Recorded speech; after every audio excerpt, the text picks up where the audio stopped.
Personne n'entendit les cris sous la terre, sauf elle. Le premier cri ne vint pas du jardin, mais de l'âme de Chloé Lambert. Cet après-midi-là, alors que la pluie commençait à mouiller les fenêtres du domaine des Devallois, elle crut entendre quelque chose d'impossible, un léger coup sous la terre, comme si le sol respirait. Et même si personne n'allait la croire, Chloé le sentit. Elle savait, quelque chose ou quelqu'un demandait de l'aide depuis les profondeurs du jardin. Quelques heures plus tôt, tout semblait normal dans l'immense propriété des Devallois, située aux environs de la vallée de Chevreuse, une demeure entourée de bougainvilliers et de secrets. Chloé, comme chaque matin, était arrivée avec sa blouse de service et ses gants jaunes, prête à nettoyer les traces du luxe des autres. Mais ce jour-là, l'air était différent, dense, lourd. Monsieur Henri de Valois, le propriétaire de tout cela, n'était pas descendu pour le petit déjeuner, et son épouse, Béatrice de Montaigne, arpentait les couloirs avec un sourire forcé, tenant une coupe de vin. À 9 heures du matin. « Ne vous inquiétez pas pour mon mari, Chloé, » dit Béatrice sans la regarder. « Il est parti en voyage hier soir. Il ne reviendra pas avant quelques jours. » Chloé hocha la tête, mais son instinct lui murmura autre chose. Béatrice ne mentionnait jamais ses voyages, ni ne souriait ainsi quand il partait. La journée se déroula entre silence et nervosité. Les portraits d'Henri semblaient l'observer depuis les murs. Sur l'un d'eux, l'homme d'affaires posait avec son sourire calme, le même qu'il utilisait pour lui dire bonjour chaque lundi. C'était un homme aimable, même avec ceux que personne ne voyait. Et c'est pourquoi quelque chose dans l'âme de Chloé ne parvenait pas à accepter son absence soudaine. À la tombée de la nuit, elle sortit au jardin pour fermer les fontaines avant l'orage. Le vent soulevait les feuilles et le ciel grondait. Mais un son plus faible, plus humain, attira son attention. Toc, toc! Un coup sec, intermittent, venant de la terre humide, juste à côté du rosier que Béatrice avait fait planter 2 jours plus tôt. Chloé s'arrêta. « Monsieur Henri » murmura-t-elle d'une voix tremblante. Silence. Et puis un autre coup, plus faible, plus désespéré. Elle tomba à genoux sans se soucier de salir sa blouse et commença à écarter la terre avec ses mains. L'odeur d'humidité et de terre fraîchement remuée emplit l'air. Sa respiration devint haletante. Son cœur, un tambour dans sa poitrine. À peine avait-elle creusé de quelques centimètres que quelque chose frôla ses doigts, un tissu de costume et, dessous, une peau froide. Chloé hurla, le tonnerre répondit. La femme de ménage se jeta en arrière, terrifiée. La pluie tombait à verse maintenant, trempant ses cheveux et la terre. Et entre les éclairs, elle vit ce qui ne devrait pas exister. Une main d'homme sortant de la fosse, une alliance en or brillant avec le nom de Valois. Chloé, tremblante, commença à enlever la terre avec désespoir. « Mon Dieu, non, ce n'est pas possible, monsieur Henri !» Le corps sous la terre bougea, juste un léger spasme, mais suffisant pour briser sa voix. Il était vivant. À cet instant, depuis la terrasse, une silhouette observait la scène. Béatrice de Montaigne, trempée, le visage blanc comme un linge, laissa tomber la coupe de vin qu'elle tenait. Pour la première fois, son regard n'était pas froid, il était horrifié. Elle avait enterré son mari, croyant l'avoir tué. Chloé cria de toutes ses forces pour demander de l'aide. Mais il n'y avait personne d'autre au domaine, juste le tonnerre, la pluie et le battement désespéré sous le sol. Avec ses ongles, elle continua de creuser, arrachant des mottes de terre tandis que l'air s'emplissait d'un son guttural, une respiration agonisante. Sa voix flancha. « Tenez bon, monsieur, s'il vous plaît, je vais vous sortir de là. » Le miracle qui était sur le point de se produire resterait à jamais marqué dans la région. Une femme modeste, une trahison inimaginable et une âme qui refusait de mourir. Chloé ne le savait pas, mais ce moment allait changer non seulement sa vie, mais le destin de tous dans cette maison. Pause brève. Ton de narrateur chaleureux et urgent. Si vous aimez cette histoire, abonnez-vous à la chaîne, c'est très important pour nous, et dites-nous dans les commentaires de quel pays vous nous écoutez. Nous voulons savoir jusqu'où va cette communauté qui aime les histoires de cœur. Chloé creusa à main nue jusqu'à ce que ses doigts saignent. La terre humide collait à sa peau comme si elle voulait la retenir, mais sa force naissait de la peur et de la foi. « Tenez bon, monsieur Henri, ne me laissez pas seul maintenant. » criait-elle entre 2 sanglots, tandis que les éclairs illuminaient son visage trempé. Peu à peu, le corps du millionnaire commença à apparaître parmi les monticules de boue. Son visage était couvert de terre, ses lèvres violettes, les yeux fermés, mais sa poitrine bougeait. Très lentement, mais elle bougeait. Chloé, tremblante, posa son oreille sur sa bouche, sentit le léger souffle d'air et pleura. « Il est vivant, mon Dieu, il est vivant. » Elle courut jusqu'à la fontaine pour chercher de l'eau, remplit un seau et revint, se jetant à genoux à côté de lui. Elle nettoya son visage, frappa doucement sa poitrine et tenta de le faire réagir. Le son du tonnerre la couvrit, mais alors une voix presque inaudible rompit le silence. « Chloé » murmura Henri sans ouvrir les yeux. Elle resta paralysée. « Oui, monsieur, c'est moi. Calmez-vous, vous êtes sauvé. » Il tenta de parler, mais le tremblement de sa mâchoire l'en empêcha. Chloé regarda vers le manoir. Sur la terrasse, Béatrice de Montaigne avait disparu. La peur s'empara d'elle. Elle ne savait pas si cette femme cherchait de l'aide ou un moyen de la faire taire à jamais. Avec un effort surhumain, elle traîna le corps d'Henri hors du trou et le couvrit de sa propre veste de travail. L'air devint plus lourd, le vent projetait des branches et des feuilles, mais Chloé ne s'arrêta pas. À cet instant, la porte de service du manoir s'ouvrit avec fracas. Béatrice apparut sous la pluie, trempée, le maquillage coulé, les yeux exorbités. « Qu'avez-vous fait » cria Chloé d'une voix étranglée. Béatrice l'observa, tremblante. Sa voix, juste un filet, répondit « Je ne voulais pas. J'ai perdu le contrôle. » Chloé se releva. « Vous l'avez enterré vivant, votre propre mari. »« Mon Dieu, madame, c'est un péché. » Béatrice fit un pas en arrière désespérée. « Tu ne comprends pas. » Il allait me quitter pour cette infirmière. Il allait me prendre tout ce que j'ai construit à ses côtés. Ses mots se mélangeaient aux pleurs et à la fureur. Je voulais juste lui faire peur. Mais quand j'ai vu qu'il ne respirait plus, j'ai cru qu'il était déjà mort. Chloé ressentit un mélange d'horreur et de compassion. « Ce que vous avez fait n'a pas de pardon, mais vous pouvez encore le sauver. Aidez-moi à le rentrer. » Pendant un instant, l'épouse parut hésiter. Puis elle tourna la tête vers la porte et murmura « Non, personne ne doit savoir. » Chloé comprit ce qui allait suivre. Elle fit un pas en arrière, protégeant Henri de son corps. « Ne me touchez pas, madame, ne l'approchez plus. » Mais Béatrice, hors d'elle, avança, enfonçant ses talons dans la boue. « Tu ne vas pas ruiner ma vie, petite bonne. Pas après tout ce que j'ai supporté pour cet homme. » La femme de ménage se jeta sur elle et la poussa avec force. Toutes deux tombèrent au sol, glissant sur la terre mouillée. Chloé criait « Il est toujours vivant. Dieu le veut en vie, comprenez-le. » Béatrice poussa un cri et au milieu de la lutte, la projeta contre le bord de la fontaine. Le coup l'étourdit, mais elle ne se rendit pas. D'un dernier élan, Chloé réussit à se lever et à courir à l'intérieur du manoir, cherchant de l'aide. Son cœur battait si vite qu'elle pouvait à peine respirer. Elle chercha le téléphone de la cuisine, mais la ligne était coupée. Béatrice avait pensé à tout. Alors Chloé vit le portable d'Henri sur la table, trempé mais allumé. Elle composa le numéro d'urgence, le 17 avec des mains tremblantes. « S'il vous plaît, aidez-moi. Il y a un homme enterré vivant au domaine des Deux Valois. » L'opérateur hésita, mais la voix désespérée de Chloé ne laissait aucun doute. « Envoyez quelqu'un, s'il vous plaît. » En attendant, elle retourna au jardin. Béatrice n'était plus là, seulement le corps d'Henri qui tremblait, les yeux mi-clos. Chloé s'agenouilla à côté de lui et prit sa main. « Tenez bon, monsieur. L'aide arrive. » Il la regarda avec un mélange de confusion et de tristesse. « Pourquoi ?» murmura-t-il avec difficulté. Chloé serra sa main. « Parfois l'amour se transforme en peur et la peur en méchanceté. Mais ne laissez pas cela vous vaincre. » Les sirènes commencèrent à se faire entendre au loin, de plus en plus proches. À l'entrée du jardin, le père Jacques, le jardinier, apparut avec une lanterne. « Sainte Vierge » murmura-t-il en voyant la scène. « Chloé, ma fille, que s'est-il passé ici ?» Elle, les larmes aux yeux, ne put que dire « Un miracle, père Jacques. Un homme est revenu à la vie, et une femme vient de perdre son âme. » Les gyrophares illuminèrent la pluie. Béatrice, cachée parmi les buissons, observait les secouristes arriver. Ses lèvres tremblaient, son secret était sur le point d'être révélé. Et tandis que le millionnaire était emmené à l'intérieur, Chloé ne retira pas sa main de la sienne. Quelque chose dans l'air lui disait que cette nuit n'était pas encore terminée, que le véritable enfer ne faisait que commencer. À l'hôpital de Versailles, l'odeur de désinfectant et le silence se mêlaient aux murmures des infirmières. Henri de Valois se réveilla après 2 jours entre la vie et la mort. Sa peau portait encore des traces de terre et son esprit des ombres. Quand il ouvrit les yeux, la première chose qu'il vit fut le visage de Chloé Lambert, endormie sur une chaise à côté de son lit.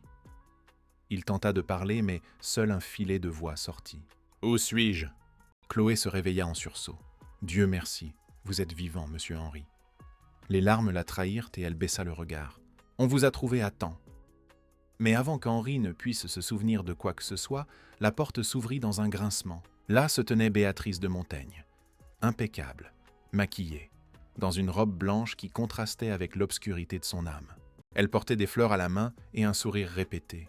« Mon amour » murmura-t-elle en s'approchant lentement. « J'ai cru t'avoir perdu. » Chloé se leva d'instinct, se plaçant entre les deux. Le cœur d'Henri s'accéléra.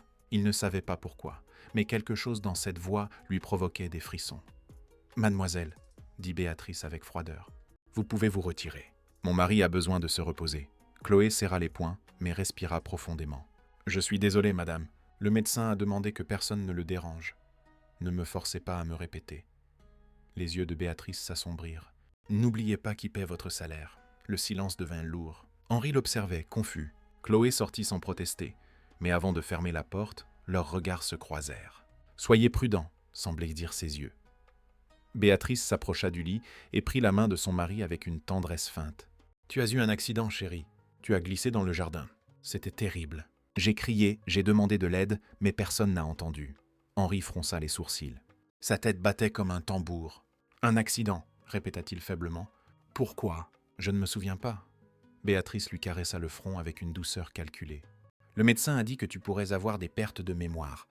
Ne te force pas, mon amour. L'important, c'est que tu es avec moi. » Quand elle sortit de la chambre, une ombre apparut dans le couloir. L'inspecteur Moreau, le policier chargé de l'affaire, avait été appelé par l'hôpital suite à un signalement anonyme.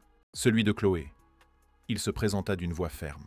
« Madame de Montaigne, j'ai besoin de vous parler des circonstances de l'accident de votre mari. » Béatrice sourit, feignant la surprise. « Un accident, je vous l'ai dit, une chute. Pourquoi tant d'intérêt ?» L'inspecteur Moreau la fixa. « Parce que les médecins ont trouvé de la terre dans les poumons de Monsieur de Valois. Et cela n'arrive pas avec une simple chute. » Le visage de Béatrice blêmit, mais elle reprit vite le contrôle. « Insinuez-vous quelque chose, inspecteur ?»« Je cherche juste la vérité. » L'homme nota quelque chose dans son carnet. « Peut-être devrais-je parler à l'employé, Chloé Lambert, n'est-ce pas ?» Béatrice sentit sa respiration se couper.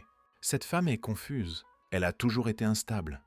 L'inspecteur Moreau la regarda sans ciller. « Malgré tout, je veux entendre sa version. » Le soir même, Chloé fut convoquée au commissariat. Elle raconta tout. La pluie, les coups sous la terre, la main qui émergeait du sol. L'inspecteur l'écouta en silence, avec attention. « Êtes-vous sûr que le trou était fraîchement creusé ?» demanda-t-il. « Oui, la terre était encore meuble et l'épouse était là, à regarder. » Moreau nota, mais il savait que sans preuve, ce serait difficile. « Je ferai de mon mieux, Madame Lambert, mais si ce que vous dites est vrai, votre vie pourrait être en danger. » Chloé sortit du commissariat l'âme tremblante. Elle savait que Béatrice ne resterait pas tranquille. Cette femme si élégante en apparence était capable de détruire quiconque se mettrait entre elle et son mensonge. Et elle n'avait pas tort. Le soir même, quelqu'un frappa à la porte de sa petite maison en banlieue. Chloé s'approcha avec peur. « Qui est-ce » Une voix douce répondit. « C'est moi, Béatrice. Nous devons parler. » Chloé fit un pas en arrière. « Je n'ai rien à vous dire. S'il te plaît, juste 5 minutes. Je ne veux pas de problème. » La femme de ménage ouvrit avec prudence. Béatrice entra, enveloppée dans un manteau noir, les yeux cachés par des lunettes. « Tu n'aurais pas dû parler à la police. » Son ton était serein, mais ses mains tremblaient. « Tu vas me ruiner. » Chloé resta ferme. « Je ne peux pas mentir. Ce que vous avez fait est un crime. » Béatrice la fixa. « Alors que la justice décide qui mérite de vivre tranquille. » En sortant, elle laissa sur la table une enveloppe fermée. Chloé l'ouvrit avec des mains tremblantes. À l'intérieur, une liasse de billets et un mot. « Oublie ce que tu as vu. Pour ton bien. » Chloé regarda cela, horrifiée. Et tandis que l'argent était mouillé par ses larmes, elle sut qu'une guerre venait de commencer. Henri de Valois ouvrit les yeux au milieu de la nuit, respirant avec difficulté. Le son de la machine qui mesurait son pouls se mélangeait au tic-tac de l'horloge de l'hôpital. Dehors, la pluie battait aux fenêtres et, dans sa tête, un écho persistant. Le bruit de la terre qui tombe, le poids, l'obscurité. Soudain, une image. Béatrice, son visage et une pelle. La sueur froide parcourut son front. Il tenta de s'asseoir, mais la douleur dans sa poitrine le fit gémir. À côté de lui, l'infirmière Sophie Martin l'observa avec inquiétude. « Monsieur de Valois, s'il vous plaît, ne bougez pas tant. Vous êtes encore très faible. Je dois parler à la police. » Sa voix n'était qu'un murmure. Sophie le regarda, indécise. « L'inspecteur Moreau viendra demain. Vous devez vous reposer. » Mais Henri ne voulait pas de repos, il voulait des réponses. Et par-dessus tout, Il voulait savoir pourquoi, dans ses cauchemars, la femme qu'il aimait tenait une pelle sous la pluie. Quelques heures plus tard, alors que le soleil pointait à peine, l'inspecteur Moreau entra dans la chambre avec un dossier sous le bras. « Bonjour, monsieur de Valois. Comment vous sentez-vous » Henri le regarda sérieusement. « Vivant. Et c'est déjà un miracle. » L'inspecteur hocha la tête. « Votre employée, madame Lambert, a été très courageuse. C'est grâce à elle que vous respirez. »« Chloé, » murmura Henri, « je veux la voir. » Mais avant que Moreau ne puisse répondre, la porte s'ouvrit avec fracas. Béatrice de Montaigne entra avec son élégance habituelle, bien que ses yeux trahissent des nuits sans sommeil. « Je ne pense pas que mon mari soit en état de recevoir des visites, » dit-elle d'une voix ferme. L'inspecteur ne se laissa pas déstabiliser. « Calmez-vous, madame, je ne vais poser que quelques brèves questions. » Béatrice croisa les bras. « Il n'y a rien à demander. Mon mari a eu un accident et rien de plus. » Moreau la regarda directement. « Curieux accident.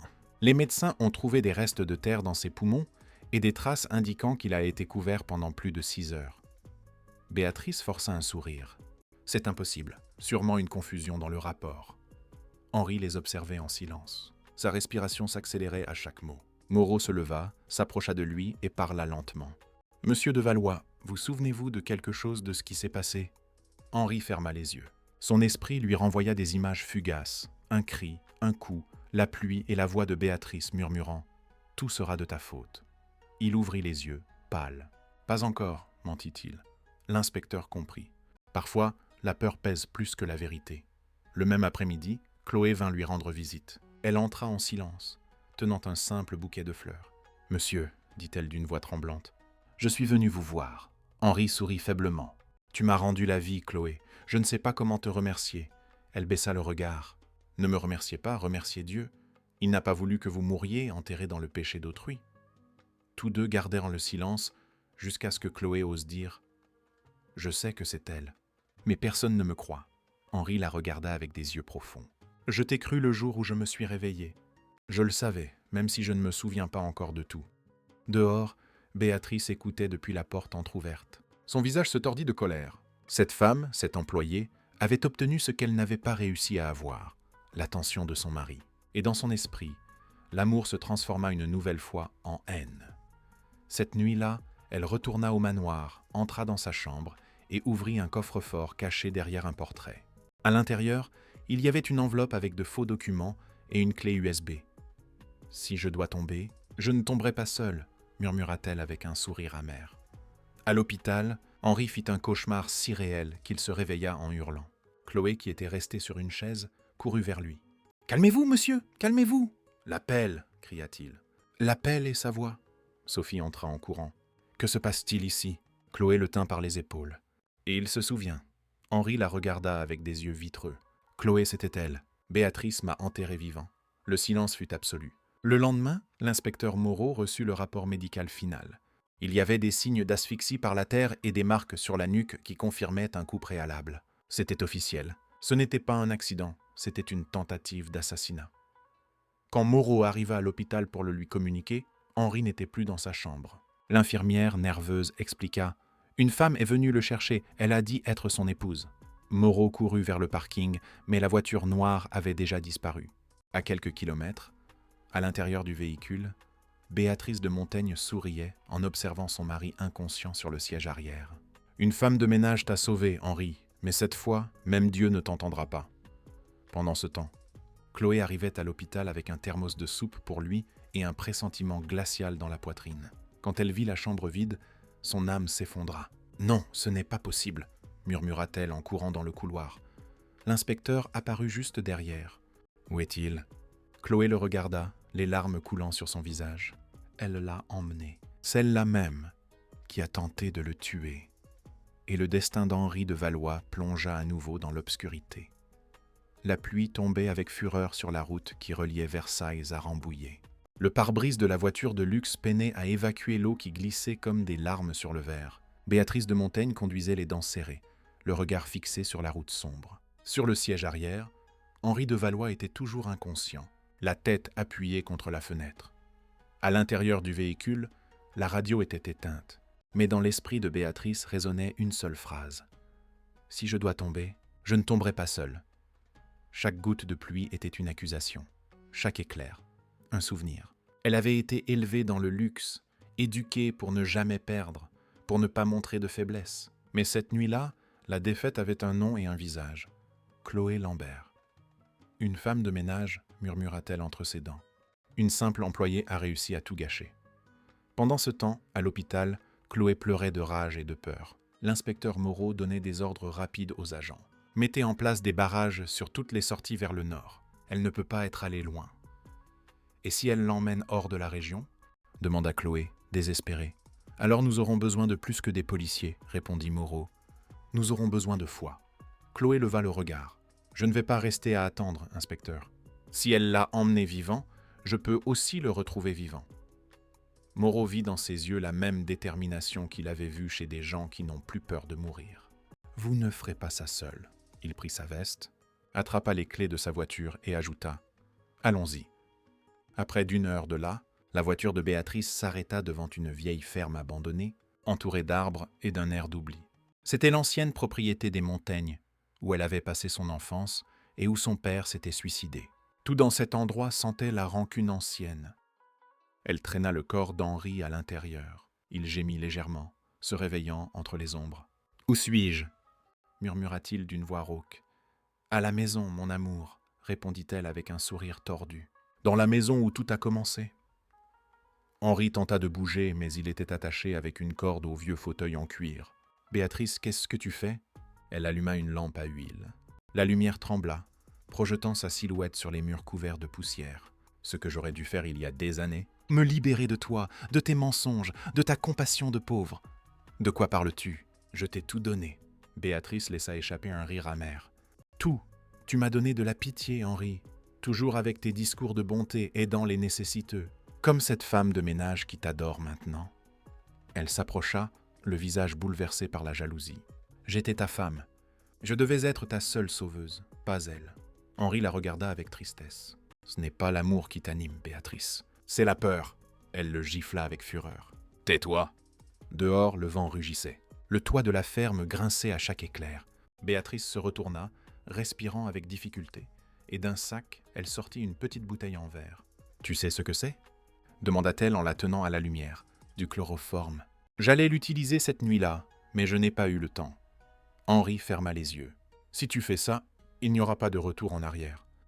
Il n'y en a déjà plus eu quand j'ai creusé ce trou. »« Chérie » murmura-t-elle avec un calme qui glaçait le sang. Pendant ce temps, sur la route, la voiture de Chloé et Moreau avançait au milieu de la tempête. L'inspecteur vérifiait son portable sans réseau. Rien, les communications sont coupées à cause de l'orage. Chloé regardait l'horizon, les mains serrées sur le chapelet qu'elle portait autour du cou. Elle l'a emmené dans un endroit qu'elle connaît, un endroit où personne ne les trouvera. Moreau se souvint de quelque chose dans les anciens registres. Les Montaigne avaient une ferme abandonnée près de Rambouillet. Elle a été hypothéquée il y a des années, mais elle est toujours au nom de sa famille. Chloé le regarda avec espoir. Alors il est là-bas. L'inspecteur tourna le volant et accéléra. À la ferme, Henri toussait fort, la voix étranglée. « Béatrice, s'il te plaît, écoute-moi. Tu n'as pas besoin de faire ça. » Elle laissa tomber la bouteille au sol et s'agenouilla devant lui. Pendant une seconde, elle parut faiblir. « Tu sais ce qui est le pire, Henri » murmura-t-elle. « C'est que je t'aime encore. » Les larmes coulèrent sur son visage. « Mais je ne supporte pas que tu vives avec le regard d'une autre femme dans ton âme. » Elle se releva soudainement et attrapa une pelle appuyée contre le mur. « Cette fois, je ne laisserai pas de témoin. » C'est alors qu'on entendit un bruit. Le moteur d'une voiture, les phares qui s'infiltraient par les fentes de la porte principale. Béatrice serra les dents. « Ils sont venus pour toi. » La porte s'ouvrit violemment. Chloé et Moreau entrèrent, trempés, pointant une lampe torche vers le centre de la pièce. « Lâchez-le, Béatrice !» cria l'inspecteur, son pistolet à la main. Elle tourna la pelle dans leur direction, les yeux remplis de folie. « Reculez, ça ne vous regarde pas. » Chloé fit un pas en avant. « Si, parce que Dieu n'a pas permis qu'il meure la première fois. Et il ne le permettra pas maintenant. » Béatrice recula, mais son talon trébucha sur une planche desserrée. Le bruit du tonnerre couvrit son cri. La pelle tomba de ses mains. Le plancher, pourri par l'humidité, céda sous ses pieds. Chloé courut, tentant de la retenir, mais il était trop tard. Béatrice tomba dans la cave vide de la vieille ferme. Le silence qui suivit fut éternel. Henri pleurait, attaché, tandis que Moreau descendait pour la secourir. « Elle est vivante !» cria l'inspecteur d'en bas. Mais elle s'est cassé la jambe. Chloé s'approcha d'Henri, déchirant les cordes de ses propres mains. Il la serra fort contre lui, tremblant. « J'ai cru que je ne te reverrais jamais. » Elle sourit entre les larmes. « Ni la terre ni la peur n'ont pu m'avoir, monsieur de Valois. » Dehors, la tempête commençait à se calmer. Et bien que le danger semblait être passé, tous savaient que cette histoire n'était pas encore terminée, car la vérité ne meurt jamais si facilement. Les rayons de l'aube s'infiltraient par les fenêtres de la ferme lorsque les sirènes de la police et de l'ambulance rompirent le silence. Béatrice de Montaigne fut sortie sur une civière, couverte d'une couverture de survie, le visage pâle et les yeux fixés dans le vide. La jambe fracturée et les mains menottées contrastaient avec le rouge à lèvres qui tachait encore sa bouche. Henri de Valois, assis à côté de la voiture de police, observait la scène avec un mélange de tristesse et de soulagement. Chloé, à quelques mètres, ne parvenait pas à détacher son regard de lui. Il semblait que la nuit n'avait jamais pris fin. L'inspecteur Moreau s'approcha d'eux, épuisé. « Nous l'avons. Madame de Montaigne est en état d'arrestation. » Il fit une pause. « Mais préparez-vous, la presse a déjà flairé l'histoire. » Et il avait raison. En quelques heures, les gros titres explosèrent sur les écrans. Une riche héritière française enterre son mari millionnaire vivant. La femme de ménage qui a sauvé un homme de la mort. Les journalistes s'agglutinaient devant l'hôpital de Versailles et les voitures de luxe de la famille de Valois se garaient devant la presse comme si elles voulaient acheter le silence avec élégance. Henri, encore faible, signait des dépositions le visage fatigué. « Je ne veux pas de jugement médiatique, Moreau, » dit-il à l'inspecteur. « Seulement la justice. »« La justice viendra, mais n'attendez pas de pitié des médias, » répondit Moreau en fermant son carnet. Ils vont transformer ça en spectacle. Pendant ce temps, dans une chambre d'hôpital, Béatrice regardait le plafond avec des yeux perdus. Les caméras attendèrent dehors, mais elle ne disait pas un mot. Seule une infirmière entrait chaque heure pour vérifier sa tension. Quand elle fut seule, Béatrice sourit. Sur sa table de chevet, il y avait un portable caché sous l'oreiller. Elle composa un numéro. « C'est moi », murmura-t-elle d'une voix rauque. « Ce n'est pas encore fini. » De l'autre côté, une voix masculine répondit « Je sais, dites-moi quand ». Quelques jours plus tard, Henri sortit de l'hôpital. Il marchait lentement, s'appuyant sur une canne, mais le regard ferme. Chloé l'accompagnait en silence, tenant un sac de médicaments. À la sortie, les flashs les aveuglèrent. « Monsieur de Valois, est-il vrai que votre femme a tenté de vous tuer par jalousie ? Quelle relation entretenez-vous avec Madame Lambert ? Est-il vrai qu'elle vivait chez vous ?» Henri ne répondit qu'une seule fois. La vérité n'a pas besoin d'ornement, et la mienne, tôt ou tard, apparaîtra au grand jour. Dans la voiture, Chloé prit sa main. « Vous n'aviez pas besoin de dire ça. Les gens sont cruels. » Il la regarda avec une tendresse qui la désarma. « Je ne peux pas renier celle qui m'a rendu la vie, Chloé. Tu as été mon miracle. » Elle baissa le regard, nerveuse. « J'ai seulement fait ce que n'importe qui aurait fait. »« Non, » répliqua Henri d'une voix douce. « Tu as fait ce que ni ma femme, ni mes amis, ni mon argent n'ont fait. Croire que ma vie valait la peine d'être sauvée. » Les semaines passèrent. Béatrice fut transférée en détention provisoire à la prison de Fleury-Mérogis, tandis que sa défense préparait une stratégie. Dehors, les médias transformèrent son histoire en feuilleton, mais à l'intérieur, le silence de la cellule la dévorait. Le souvenir de Chloé la hantait comme une ombre lumineuse, un rappel qu'elle avait perdu tout ce qu'elle ne pouvait pas acheter. Un après-midi, son avocate entra avec des nouvelles. « Il y a un moyen d'adoucir la sentence, dit-elle. Mais il faudrait que vous acceptiez votre culpabilité et que vous déclariez avoir souffert d'une bouffée délirante. » Béatrice la regarda avec mépris. Appeler folie ce qui était de l'amour. « Je préfère pourrir ici. » Cette nuit-là, la cellule s'emplit de murmures.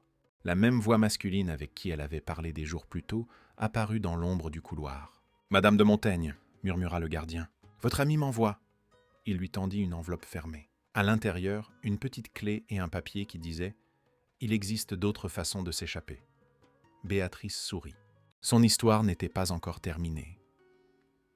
Dans une autre partie de la ville, Chloé avait repris sa routine de nettoyage, mais quelque chose en elle avait changé. Elle n'était plus seulement une employée. Les gens la reconnaissaient dans la rue, la saluaient. Certains voulaient même prendre des photos. La femme qui a sauvé le millionnaire, c'est ainsi qu'on l'appelait. Et bien que cela la remplisse de fierté, cela lui apportait aussi de la peur, car elle savait que la célébrité apporte la lumière mais aussi les ombres. Un soir, alors qu'elle nettoyait le sol de l'hôpital où elle travaillait maintenant, elle entendit des pas derrière elle. « Madame Lambert !» dit une voix grave. C'était l'inspecteur Moreau. « Je viens vous prévenir. Béatrice a encore des contacts. Nous avons des rumeurs selon lesquelles elle tente de soudoyer un gardien pour s'enfuir. » Chloé porta la main à sa poitrine. « S'enfuir, encore !» Moreau hocha la tête. « Ne sous-estimez pas une femme qui a tout perdu. La rancune peut plus que la culpabilité. » Chloé ferma les yeux, sentant un frisson. « Alors que Dieu nous protège tous, car cette femme ne connaît pas de limites. » La même nuit, dans sa cellule, Béatrice regardait la clé entre ses doigts. Le son des clés du gardien résonna dans le couloir et son sourire, presque imperceptible, ressemblait à un présage. « L'enfer, pensa-t-elle, n'est pas un lieu, c'est l'attente. » Pendant ce temps, Henri dormait chez lui, rêvant du son d'une pelle frappant la terre. Et dans un autre coin de la ville, Chloé se réveillait en sursaut, convaincue d'avoir entendu la même voix murmurer son nom. L'histoire n'était pas encore prête à se terminer. L'obscurité trouve toujours une fissure pour revenir. L'aube à la prison de Fleury-Mérogis se leva dans un silence anormal. Les gardiens changèrent de service. Le ciel était encore gris, et l'odeur d'humidité se mélangeait à la vapeur du café bon marché. Dans la cellule numéro 17, Béatrice de Montaigne observait la serrure, son esprit aussi froid que le métal qui la séparait de sa liberté. La clé qu'elle avait reçue des semaines auparavant reposait, cachée dans un livre de prières qu'elle n'avait jamais ouvert. Ce jour-là, la routine changea. Un nouveau gardien, la casquette basse et le regard fuyant, s'arrêta devant sa porte. « Heure du transfert médical », murmura-t-il, évitant le contact visuel. Béatrice sourit légèrement. « Enfin !» souffla-t-elle. Quand le portail principal se referma derrière elle, la prison reprit sa normalité. Personne ne se douta que sur la banquette arrière de cette ambulance, une femme menottée voyageait vers quelque chose de plus sombre que la liberté.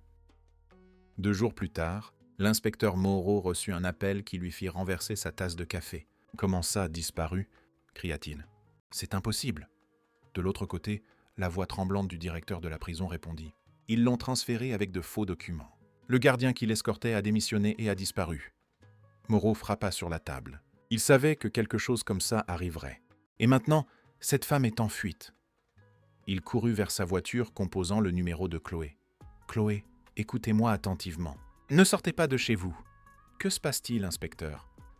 Béatrice s'est évadée. Le silence de l'autre côté fut si long que Moreau crut que l'appel avait été coupé. Puis, la voix de Chloé, étranglée. « Mon Dieu, elle va s'en prendre à nous. » La même nuit, dans une petite chapelle du quartier de Montmartre, Chloé allumait des cierges avec des mains tremblantes. Le prêtre, le père Antoine, l'observa depuis l'autel. « Ma fille, la peur est un ennemi silencieux. »« Ce n'est pas de la peur, mon père, » répondit-elle. « C'est un pressentiment. » Ses yeux s'emplirent de larmes. Cette femme ne se reposera pas tant qu'elle n'aura pas tout détruit. Pendant ce temps, dans un hôtel de bord de route, Béatrice observait son reflet dans le miroir.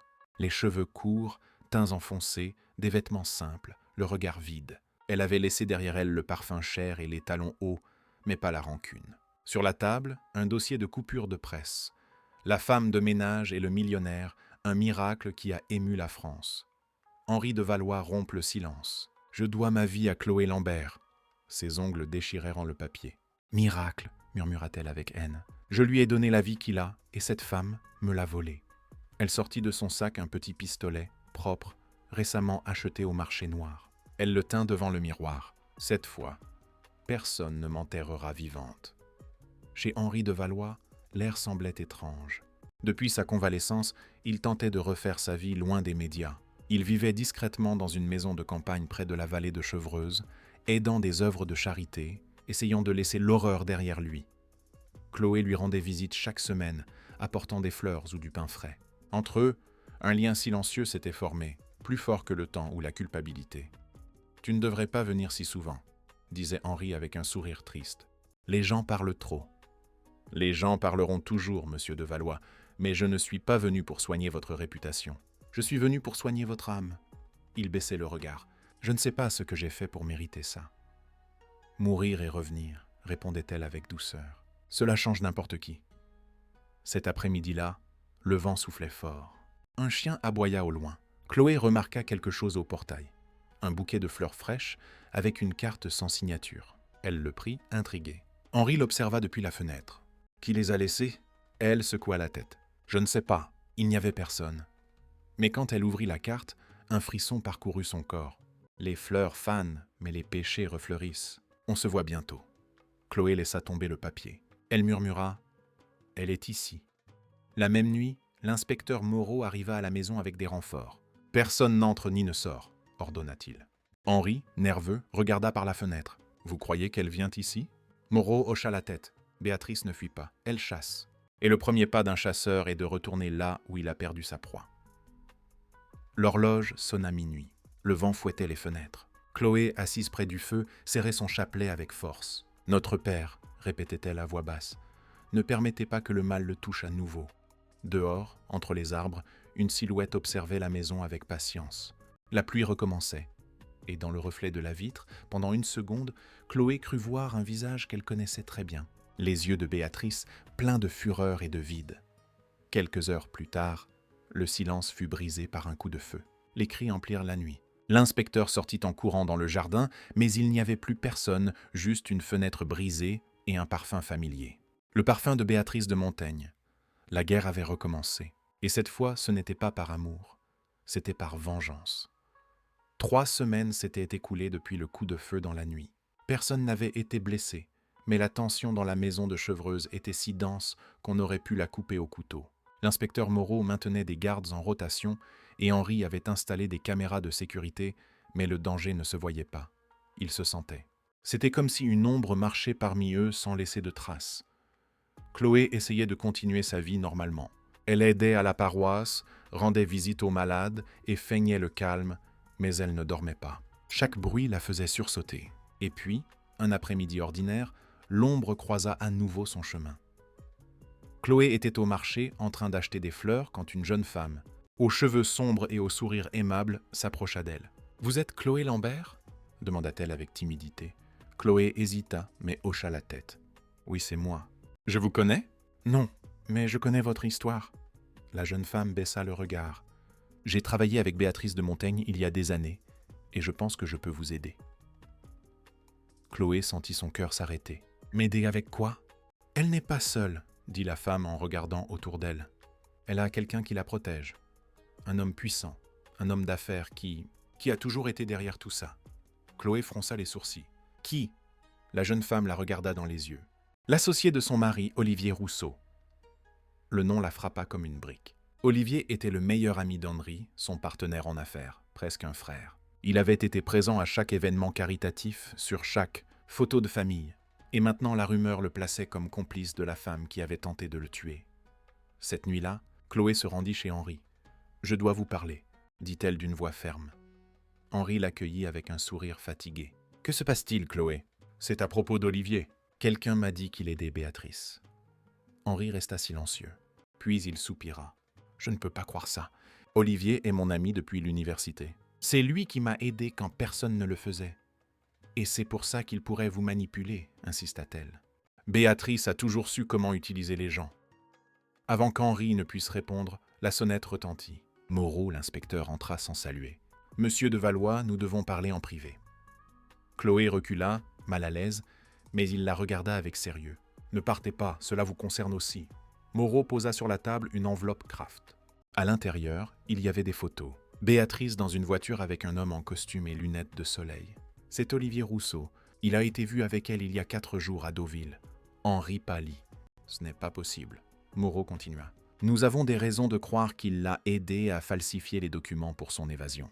Et maintenant, tous deux préparent quelque chose de plus grand. » Chloé serra le chapelet dans sa main. « Quelque chose de plus grand ?»« Oui, » l'inspecteur soupira. « Un coup monté, quelque chose que la presse pourrait utiliser pour vous détruire. » La même nuit, Henri décida d'affronter la vérité. Il appela Olivier, feignant le calme. « Mon frère, j'ai besoin de te voir, » dit-il d'une voix ferme. « Au vieux bureau du centre, demain à 9 h. »« Bien sûr, » répondit Olivier sans hésiter, comme au bon vieux temps. Chloé voulut l'accompagner, mais Henri refusa. « Tu as déjà trop risqué pour moi, dit-il. Cette fois, laisse-moi affronter mes fantômes. » Le lendemain matin, la ville était enveloppée d'un brouillard dense. Henri arriva au bâtiment vide où son empire avait commencé. Olivier l'attendait près de la fenêtre, avec son éternel sourire. « Quelle nostalgie, n'est-ce pas ?» dit-il en allumant une cigarette. « Ici sont nés tous nos rêves. Et ici tu aurais pu enterrer les miens, répondit Henri. Olivier laissa échapper un rire sec. Alors on t'a raconté. Il y a toujours quelqu'un qui parle plus qu'il ne devrait. Pourquoi, Olivier ? Demanda Henri, la voix chargée de tristesse. Je t'ai traité comme un frère. Et ce fut ton erreur. Les frères ne se contentent pas de miettes. Pendant que tu étais le visage du succès, j'étais celui qui signait tes chèques. Et qu'est-ce que je recevais en échange ? De la pitié. Du coin sombre, une silhouette apparut lentement. C'était Béatrice de Montaigne, vêtue de noir, le visage serein, les yeux brillants de folie. « Bonjour, mon amour, » dit-elle avec une douceur empoisonnée. « Je t'ai manqué ?» Henri fit un pas en arrière, le corps tendu. « Que voulez-vous de moi ?» Béatrice s'approcha lentement, sa voix comme de la soie tranchante. « Nous ne voulons pas ton argent, nous voulons ton silence. »« Mon silence ?» Olivier sourit. « Oui, tu vas retirer ta plainte, déclarer que tout était un malentendu et que Béatrice essayait seulement de t'aider. Si tu fais ça, tu vivras tranquille. Sinon, eh bien, nous savons tous que les héros aussi meurent. » Pendant ce temps, Chloé, incapable de rester en place, était partie à sa recherche. Guidée par un pressentiment, elle arriva au bâtiment abandonné juste à temps pour entendre un coup de feu. Elle monta les escaliers en courant, le souffle court. Elle ouvrit la porte à la volée. La scène était un tableau figé. Henri au sol, Olivier avec l'arme tremblante, Béatrice hurlant. Chloé se jeta vers le corps du millionnaire. « Non, mon Dieu, non !» Olivier pointa l'arme sur elle, mais l'inspecteur Moreau fit irruption derrière elle et tira le premier. Le projectile l'atteignit à l'épaule. Olivier tomba en criant. Béatrice courut vers lui désespérée. « Non, Olivier !» L'inspecteur pointa son arme. « C'est fini, Béatrice. » Elle le regarda avec un sourire amer. « Non, monsieur Moreau. » Elle leva le pistolet qu'Olivier avait laissé tomber. Ceci ne finit jamais. Mais avant de tirer, Henri, blessé mais conscient, se souleva suffisamment pour dire « Ça suffit, Béatrice, s'il te plaît. » Leurs yeux se rencontrèrent. Pendant une seconde, le temps s'arrêta. Les larmes coulèrent sur le visage de la jeune femme. « Je t'ai aimé plus que ma vie, Henri, mais l'amour pourrit quand il n'est pas réciproque. » Et elle baissa l'arme. L'inspecteur s'approcha et la menotta sans résistance. La guerre était terminée. Ou, du moins, c'est ce qu'il pensait. Car tandis que la police l'emmenait hors du bâtiment, Chloé, trempée de larmes, remarqua qu'Olivier, au sol, souriait. « Tu crois que c'est fini, Chloé ?» murmura-t-il d'une voix faible. « Tu ne sais pas encore la vérité. » Elle le regarda, horrifiée. « Quelle vérité ? Je n'ai pas planifié ça, c'est Béatrice. Mais quelqu'un d'autre lui a appris comment faire. Quelqu'un qui te connaît mieux que tu ne l'imagines. » Ces mots s'éteignirent dans un soupir. Et le mystère qu'il croyait clos venait d'ouvrir une blessure plus profonde. La pluie revint sur la région ce soir-là, comme si le ciel voulait laver les péchés de tous. À l'hôpital, Henri de Valois reposait dans son lit, le bras bandé, regardant la fenêtre. À côté de lui, Chloé Lambert tenait sa main en silence. Les sirènes, les cris, les coups de feu, tout était passé si vite que cela ressemblait à un cauchemar. Mais il y avait quelque chose qui ne collait toujours pas. Les mots d'Olivier Rousseau résonnaient dans sa tête comme un écho maudit. Quelqu'un d'autre lui a appris comment faire. Quelqu'un qui te connaît mieux que tu ne l'imagines. Chloé ne comprenait pas. Qui pouvait les haïr au point de guider Béatrice dans sa folie ? Quelques heures plus tard, l'inspecteur Moreau entra avec un air sombre. « J'ai besoin que vous écoutiez quelque chose, » dit-il en posant un dossier sur la table. À l'intérieur, il y avait des relevés d'appels, des emails, des transferts. Nous avons trouvé ça dans le portable de Béatrice. Tout indique que quelqu'un l'a contacté des mois avant la tentative d'assassinat. « Qui ?» demanda Henri. Moreau les regarda et avec un soupir répondit « Une femme nommée Laura Lambert. » Chloé sentit comme si son âme se détachait de son corps. « Quoi ? Qu'avez-vous dit ?»« Laura Lambert, » répéta l'inspecteur. « Votre sœur. » Le monde s'arrêta. Chloé recula, blanche comme du marbre. « Ce n'est pas possible. Laura est morte il y a des années. » Moreau secoua lentement la tête. « Pas morte, Chloé. Disparue. Et d'après ce que nous avons trouvé, elle menait une vie sous un autre nom, travaillant comme assistante pour Béatrice de Montaigne. » Chloé porta les mains à son visage. Les souvenirs l'assaillirent. Son enfance pauvre, les années de faim, la dernière fois qu'elle avait vu sa sœur partir, jurant qu'un jour, elle serait riche et puissante. Mais elle n'était jamais revenue. Jusqu'à maintenant, Henri serra sa main. « Chloé, es-tu sûre que tu ne savais rien ?» Elle le regarda, les larmes coulant sur ses joues. « Je le jure, si j'avais su, je n'aurais jamais permis qu'elle s'approche. » L'inspecteur laissa un document sur le lit. C'était une lettre manuscrite. Trouvée dans le sac de Béatrice. « Laura, sans toi, je n'aurais pas eu le courage. Tu m'as montré le chemin. Tu m'as appris à faire payer l'homme qui m'a humilié. Peu importe ce qu'ils disent, notre plan était parfait. Jusqu'à ce que cette de bonne apparaisse. » Chloé trembla. « Mon Dieu, murmura-t-elle, tout ça a commencé à cause de moi. » Des semaines plus tard, lorsque les tribunaux rendirent leur verdict, Béatrice de Montaigne fut condamnée à 30 ans de prison. Olivier mourut à l'hôpital des suites de ses blessures, et le nom de Chloé Lambert devint un symbole d'espoir et de foi. Mais pour elle, il n'y avait pas de gloire, seulement une blessure qui mettrait du temps à se refermer. Un après-midi, alors qu'elle aidait à nettoyer l'église, le père Antoine la trouva en train de pleurer devant l'autel. « Tu ne peux pas porter les fautes des autres, ma fille, dit-il d'une voix sereine. Chloé secoua la tête. « Ma sœur faisait partie de tout ça. Et même si je ne l'ai pas vue, je la sens ici, comme si elle me regardait depuis les ombres. Alors prie pour elle, non pas pour ce qu'elle a fait, mais pour ce dont elle peut encore se repentir. Personne n'est si loin que Dieu ne puisse l'atteindre. » Elle ferma les yeux et pria, et pour la première fois depuis des mois, elle ressentit la paix. Henri, de son côté, vendit toutes ses entreprises et fit don d'une grande partie de sa fortune. Lors d'une brève conférence de presse, il déclara « L'argent n'achète pas la vérité, et l'amour ne vaut que lorsqu'il ne blesse pas. » Après cela, il disparut des médias, se consacrant à la construction d'un foyer pour femmes victimes de violences. Il l'appela « Maison Espoir », et la première à se porter volontaire fut Chloé.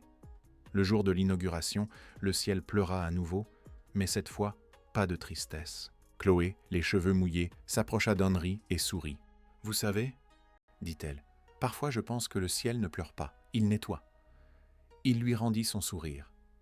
Et parfois, quand il nettoie, il laisse voir ce qui a toujours été là. Les deux se regardèrent avec un calme nouveau, sans promesse, sans passé, juste de la gratitude. Il n'y avait ni romance ni drame, juste deux âmes qui avaient survécu au même enfer et avaient décidé de ne pas y retourner. Cette nuit-là, alors qu'ils fermèrent la chapelle du refuge, un éclair illumina l'horizon. Chloé regarda vers la colline et l'espace d'un instant crut voir une silhouette féminine les observer de loin, sous un parapluie noir, une femme ayant le même profil que sa sœur Laura. Mais quand elle cligna des yeux, elle n'était plus là. « Tout va bien ?» demanda Henri. Chloé hocha la tête avec un sourire triste. « Oui, tout va bien. » Le vent souffla, faisant bouger les cloches du temple, et entre l'écho du bronze, une voix sembla murmurer « Certains secrets sont enterrés, mais d'autres respirent. » Chloé serra son chapelet, leva le visage vers le ciel et murmura « Alors qu'ils respirent, mais qu'ils respirent avec la lumière. » Le plan final la montre marchant sous la pluie, tandis que la caméra s'élève lentement.